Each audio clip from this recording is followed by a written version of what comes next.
da po pitanju integriteta, dete je svoje biće, mi smo svoje biće. Svako od nas ima svoje snove, svoje želje, svoje iskustva, svoje znanje, svoje ideale. Sve ono što nosi i posjeduje kao zasebna jedinka, kao zasebna ličnost. Poštovanje integriteta roditelja i poštovanje integriteta deteta je veoma bitno. Ono što sam rekla. Dete nije više važno od roditelja, pa roditelj je taj koji treba pomerati lične granice i treba se postaviti u poziciju da je potčinjen detetu. Dete treba da zna, u stvari ono što Jesper Juhl priča, da dete faktički usvaja od roditelja, gleda na koji način roditelj funkcionira. Ne može moje dete imati integritet ako ja nemam integritet. Ako se ja ne borim za svoj integritet i ako ja jasno i glasno ne postavljam svoje lične granice. Imala sam ja neke te svoje životne situacije s obzirom na to što sam razvedena, imam brak iza sebe. I imalo je tih nekih manipulativnih, perverzijom.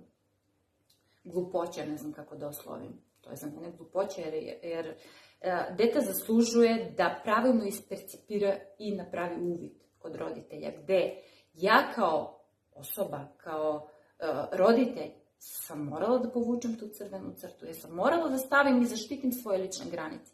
Jer prvo sam ja, pa je moje dete, jer sam ja rodila i stvorila to moje dete. Ali nijedno dete neće razumeti možda pravilno svog roditelja dok ne dođe u ulogu roditelja i dok ne dođe u takvu situaciju.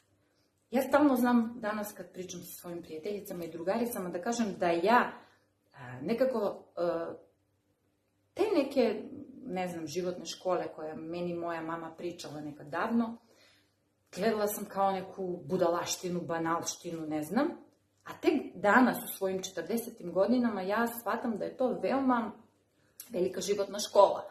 Ali dok ja to nisam proživjela i doživjela na svoj vlastiti način, ja to nisam uvidjela i nisam mogla znati da je to zaista tako.